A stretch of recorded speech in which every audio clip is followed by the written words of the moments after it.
On the northwestern edge of Mount Elgon, Kapchorwa is as remote as it is stunning.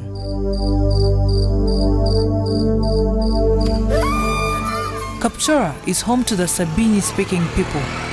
The Sabini are predominantly agriculturalists. They are of Kalenjin ethnicity with origins from present-day Kenya and Ethiopia. The district has a population of 124,000 people, 50% of whom are children below the age of 18. But it is the way Kapchorwa treats her children that is of most concern here. The area still embarrassingly falls behind in the area of child rights and violence against children. Here, it is easy to see children herding cattle on a school day or girls working in the fields when they should be reading for their end-of-year exams.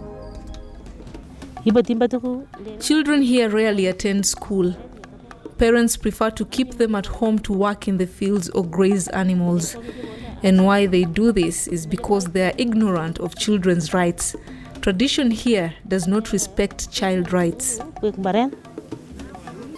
Tumboboi leads in child rights violations. Most often, cases of child neglect, child labor, and denial of the right to education originate here. Girls are most at risk here. Many are married off young, for sometimes as little as a jerrycan of Komek. Christine Tindibai is the women's councillor for Tumboboi Parish. She says girls in her area are especially at a disadvantage. Akele wasichana ya pande hii wanapatanga sana shida namna. Our area does not have a single secondary school. One has to go to either Kapchorwa town or Kwen to get a secondary school. Girls find it especially hard to enroll because of the distance. Many times they are victims of defilement. Then they get ashamed, become young mothers and leave school. Distance. Vile wanarudi. Wanaweza ukaripa, wanaweza ukamadanganya.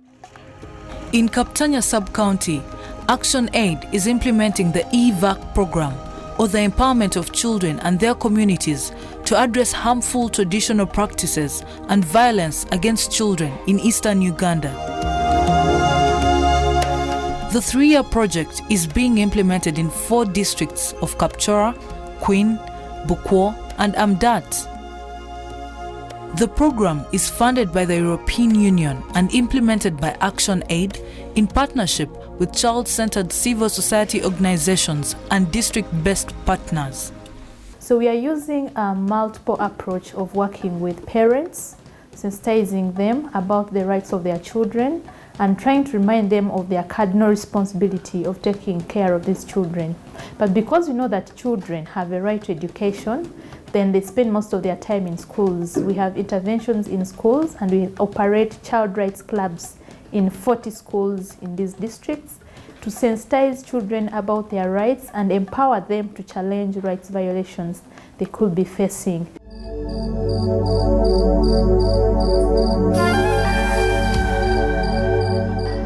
Kaptokoi is one of the 3 primary schools in Kaptanya sub-county where the EVAC program is being implemented. 473 children are enrolled here. The number is higher at the start of the term but begins to fall as hunger and harmful traditional practices bite. Girls, we are told, drop out more than boys. 3 girls have already dropped out this term. The school has yet to trace them. Through the EVAC program, Action Aid has trained the teaching community here about children's rights.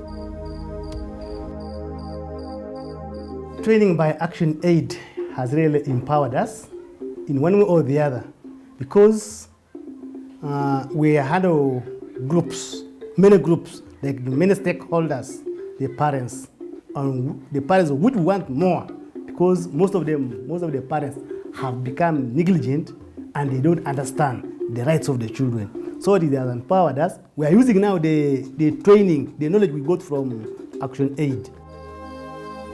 At Caposoi, the EVAC program has also helped set up the debate club. Through debates, children are able to air out their concerns. The program has especially empowered the girls to demand a safe and free environment for their well-being.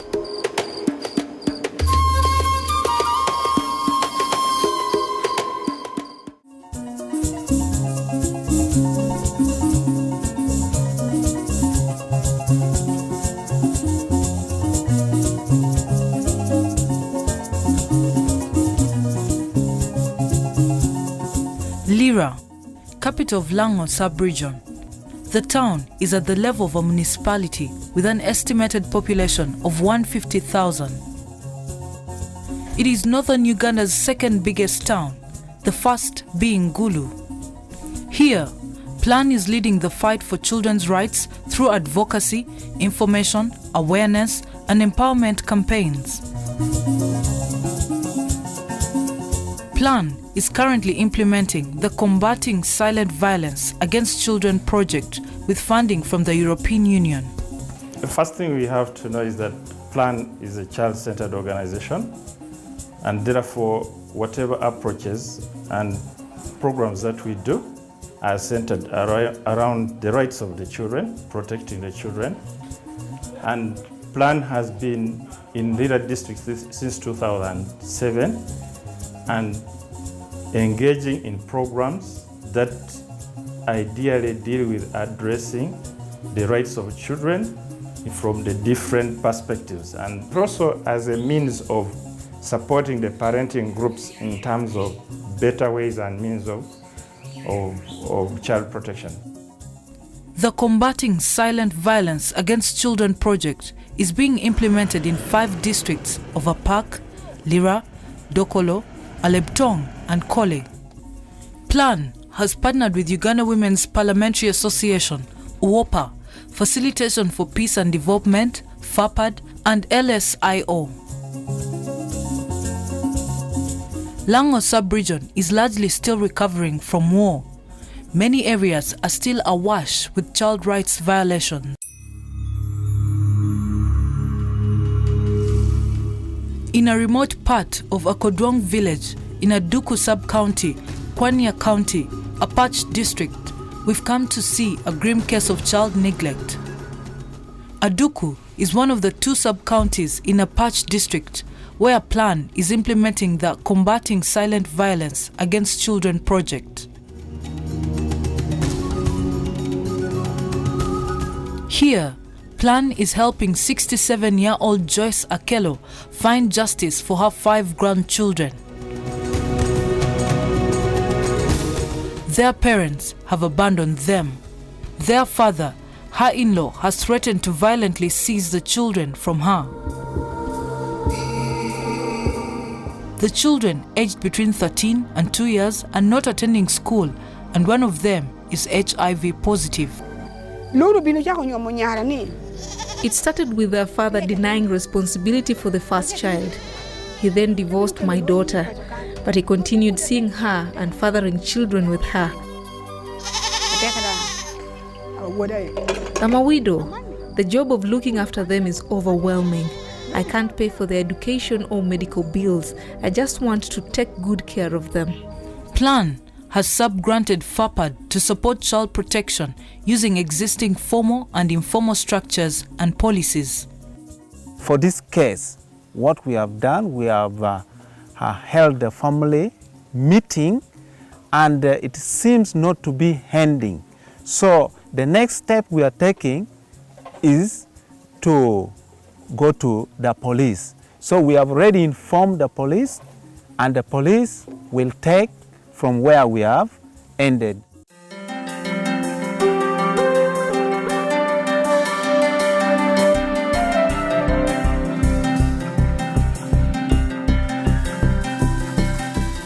In Kampala, IDAY received European Union funding to implement the Stopping Violence Against Child and Young Domestic Workers in East Africa and the DR Congo.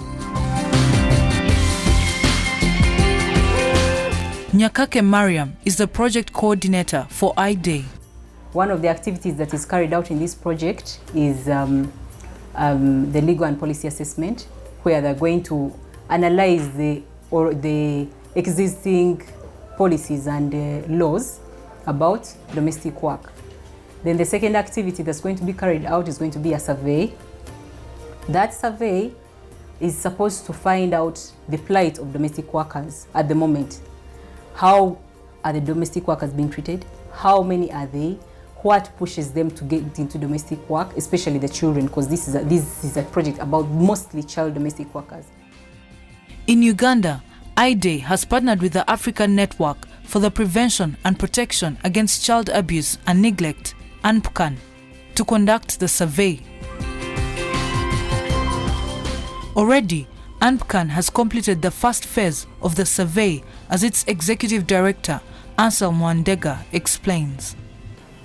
The first phase has just been concluded. We did a process of data collection, and we zoned the entire country into various parts. And so far, at least the greater south, the southern bit of the country is covered. From what emerges, the data already analyzes that the problem is very big. The problem of child and young domestic workers is big in the country. Unlike what we thought that they are only found in urban areas, there are so many of them, even in the rural areas. IDAY is also partnering with National Council for Children, NCC, and Uganda Children's Center, UCC, to offer vocational skills that can liberate children from the slavery of domestic work. Uganda ratified the UN Convention on Rights of Children, and it even domesticated some of the articles in the convention. But are these articles really being put to use? Are they effective enough? Because we have already come up with the Children's Act, but still we are seeing that there are some gaps in the Act. So those are some of the issues this project is going to look at, and towards the end we shall be able to make our recommendations, which shall be given the government and the international bodies, including the UN.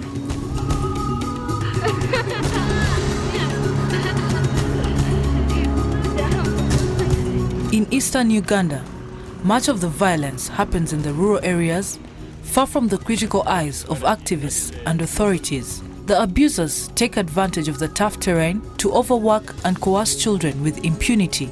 Almost all Kapchora's flourishing vegetable and coffee farms have at one point used underage labor to plant, weed, spray, harvest or market. In Teriet, in the upper belt of Kapchora, we found athlete Mande Kibet training ahead of the World Cross-Country Championships in China. Teriet is one of the upper belt areas notorious for child labor. Mande says the children can be given an opportunity through sports and talent development. We are requesting the government to help us because we have a young talent athletes like these children. So those people that are having problems, because there are very many of them which have a talent, but the problem, no support.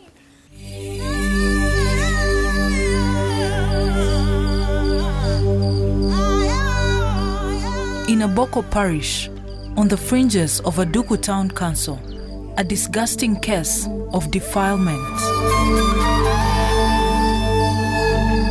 Here, Plan has intervened to find justice for this 12-year-old who was defiled by her HIV-positive stepfather. The man has, with the intervention of Plan, been locked away. His trial is due to begin. My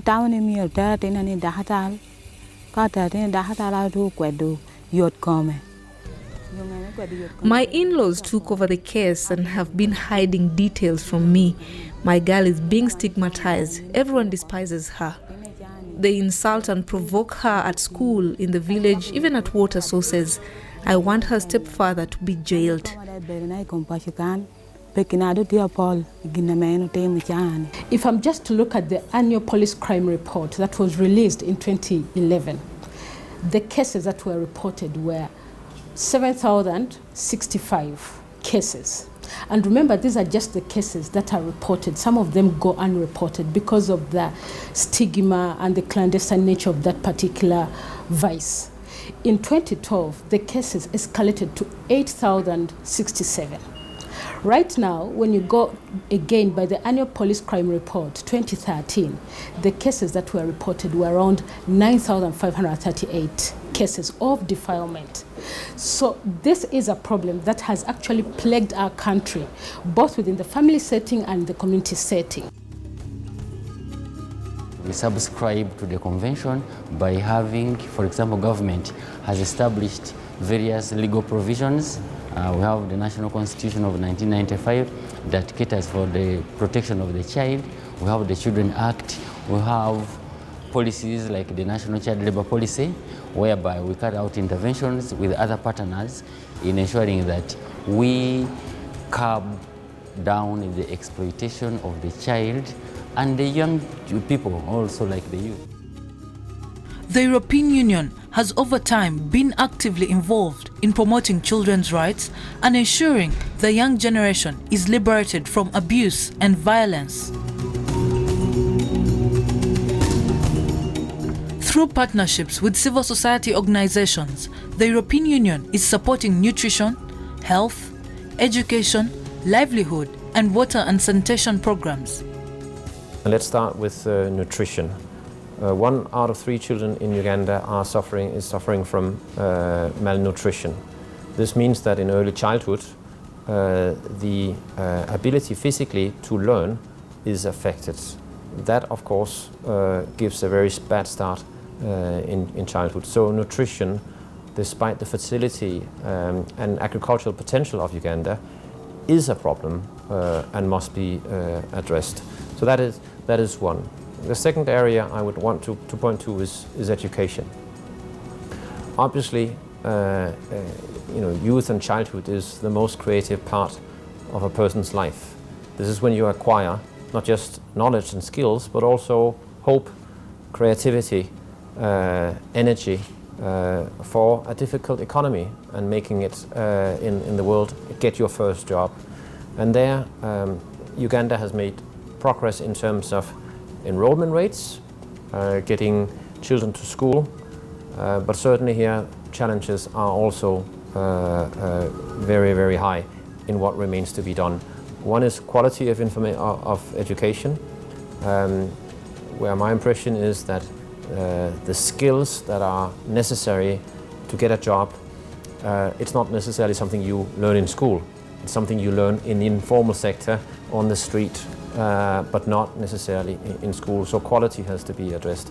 And then specifically for the girl child, the dropout rates, making sure that water and sanitation facilities are in schools so that girls do not miss out on class for various reasons. We are calling upon government to actually enforce the laws, to pass the sexual offences bill because it's still pending in Parliament, and also to ensure that the penal code aspects that actually pertain to issues of defilement are actually enforced and implemented. Of course, without the CRRC, the UN CRRC, you don't have a basis for even holding the government accountable. At least we can, as advocates, we can stand and say, well, you had the commitment, you put a pen on paper, and you put the local infrastructure, the legal and policy infrastructure. You put human resource. You need to make this function for the better welfare of the children. So we are also calling upon government to amend, first of all, the Birth and Death Registration Act, but also to put in place a policy and a program plan of action to ensure that all our children are registered, and if such defilement cases are taken to court, that they're actually followed through and the perpetrators prosecuted. 25 years have been quite a journey for the UN Convention on Child Rights. But Uganda, just like many other developing countries, the child rights picture is still bittersweet. With continued investment in children, the Ugandan children will one day live a life free of poverty, violence, and abuse.